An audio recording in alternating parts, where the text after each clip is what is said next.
Hello, welcome to Thursday's AT Show. What a lineup we have for you today, including exploding rockets, a fashion masterclass, and a whole host of celebrity guests. Joining me for all the fun and games is wet frontman. Well, I think I put an extra wet in then. wet, slightly damp frontman, and singing sensation Marti Pellow.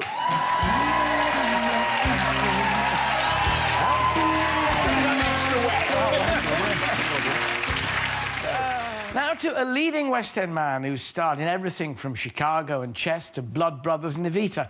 But all you 80s and 90s music fans out there will also recognise him as the frontman of multi-platinum selling band Wet, Wet, Wet.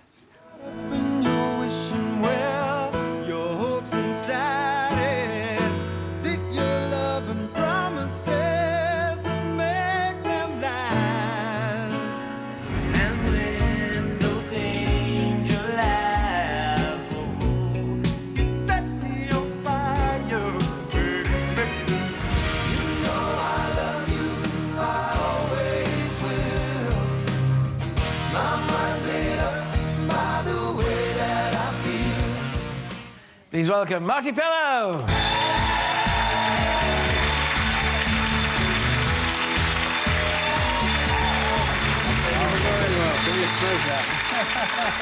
Marti, it was a huge band, huge successes, hit after hit after hit.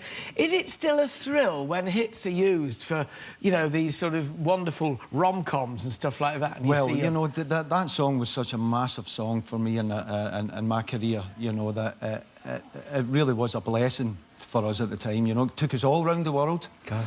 And, you know, still to this day, you know, I was just recently out on a tour with Wet, Wet, Wet, and every time we play that song, the hands go up and the people rejoice. Yeah. And I think for us, there's been enough time from it.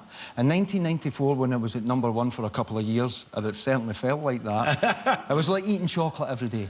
For us, it really was. And now that there's enough time went by that we can reflect on it and look at the song and appreciate it for the wonderful pop song it was that Reg Presley penned. It's so nice when that happens because a lot of big stars get fed up of doing the songs that made them big, and I always feel in a way they kind of shortchange the fans. Well, I mean, you know, I'm lucky enough to have in our back catalogue songs like Goodnight Girl and Angel Eyes and Love Is All Around, which are songs that people are very familiar with, Wet, Wet, Wet, and that's just great classic pop music. You know, it's good pop music, and you know, it isn't rocket science what we do, but we love doing it. And an enormous resurgence when Love Is All Around went on Love Actually, presumably with Bill Nye doing his Well, this is it, you know, I mean, and a great interpretation it was of it too. You know, I would have loved to have Gregor Fisher's part in that, so to be the... That would have been a good thing, wouldn't it? You should have had that. Yeah, it was. He's such a big, you know, I'm such a big fan of Richard Curtis's work, and I know that he, like me, were big Trogs fans. Yeah. And that song, I think he should put in all his movies, in various guises. Yeah, exactly right too. But you have made the transition, or maybe it isn't a transition, it's still singing, playing Che Guevara now in a tour of Evita, a stonking musical. Oh, it's a fantastic musical, and I've worked with Tim Rice before in Chess with the ABBA Boys, and when the chance came up for me to be involved in Evita, I really jumped at that because it's such a wonderful score. I was speaking to him and I was saying, well, you know, what were you eating and drinking when you wrote that for such a song, a young age? The melodies and the lyrics were phenomenal, phenomenal. Wasn't he writing Jesus Christ? Was he 19 when he did the lyrics? It was something ridiculous like that. Yeah. I mean, my joined-up writing was just coming together as I entered into my early 20s, and he was coming out with that. Those lyrics and Andrew's melodies were just—it's a phenomenal piece. Do you keep up with Tim? Do you still see Tim? Right? Yeah. Well, recently I was we were in Truro with the show, and he came in and in between he was just getting ready for From Here to Eternity, and he popped by to see the show, and I think that he could see our interpretation of it again, and he fell in love with it again because it's really is a wonderful piece. I guess in a way for him, rather like you going away from the Wet, Wet, Wet songs and coming back to them and reappreciating them, if you like, it must be the same for Tim and Andrew Lloyd Webber when their musicals revive. Absolutely, and that's what it has, longevity as songwriters. That's something that we hope we will have, and with like Evita, you have songs like "Don't Cry for Me," Argentina. Well, a bit of Madonna singing. I mean, did you see the movie with Madonna? Yeah, I did see it, and with Antonio Banderas. Another, you know, just a wonderful piece. Again, and the interpretation was good. Yeah, they're so strong. Every time you get one or two songs, don't you, that somehow you never tire of hearing them. They still make you moist-eyed, and that's certainly one of them. It's such a I think powerful it's thing. like it crossed into... I mean, I first became aware of them through David Essex, you know, when he sang A Water Circus, so it crossed into the pop world.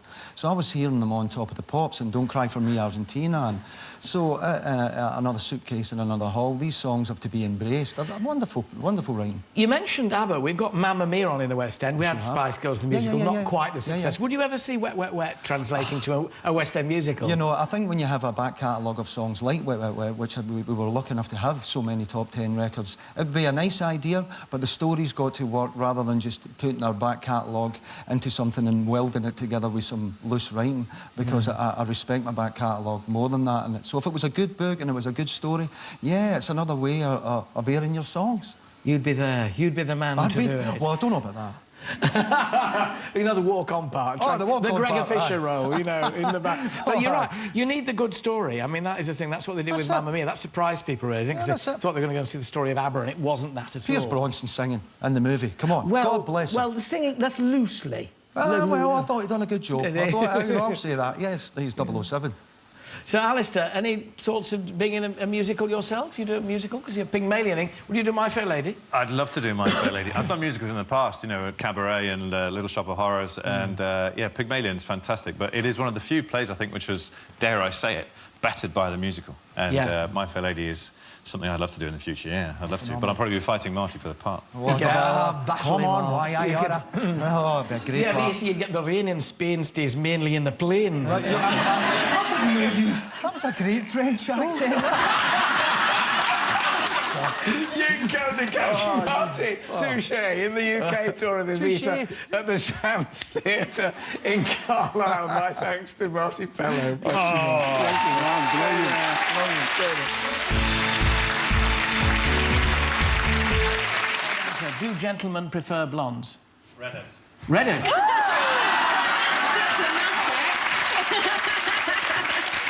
Thanks to all my guests today. Bye-bye.